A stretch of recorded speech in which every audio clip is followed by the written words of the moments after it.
নমস্কাৰ, মই দুলাল শৰ্মাই মোৰ এটি স্বৰচিত শিশু কবিতা পাঠ কৰিবলৈ লৈছোঁ। কবিতাটিৰ শিৰোনাম বাৰিষাৰ সুবাস।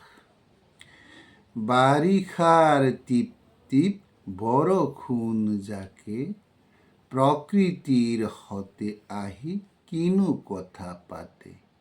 নদ নদী খাল বিল চৌদিশে ভৰিল, মাছ কাছৰ ৰং ৰহইচ পানী পাই বাঢ়িল।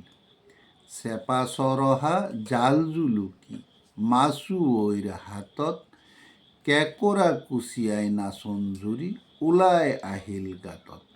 ভেকুলীৰ তোৰ তোৰ জিলিঙনিৰ ফাঁকত, উজান ভাটিৰ মাপ কাঠি ৰূপালী পানীৰ সোঁতত। পানী পাই মাটি দৰাই ললে বোকাৰ ৰূপ, চহাৰ আনন্দ মনত সেইটো ধুৰুপ। বোকাৰ ৰূপালী ৰূপে ৰোৱনীক ৰিঙিয়াই মাতে, সেউজীয়া পথাৰলে চহা মনক ডাকে।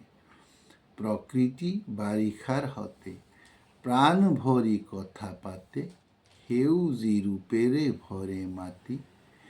দিন যায় আহে ৰাতি, আল ফুলে বাঢ়ে খেতি, ক্ৰমান্বয়ে সোণালী ধানৰ সুদৃঢ় কৰি ভেটি। ধন্যবাদ। পেজটো যদি আপোনাৰ ভাল লাগে তেনেহ'লে লাইক আৰু কমেণ্ট কৰাৰ লগতে শ্বেয়াৰ কৰি দিয়ে যেন।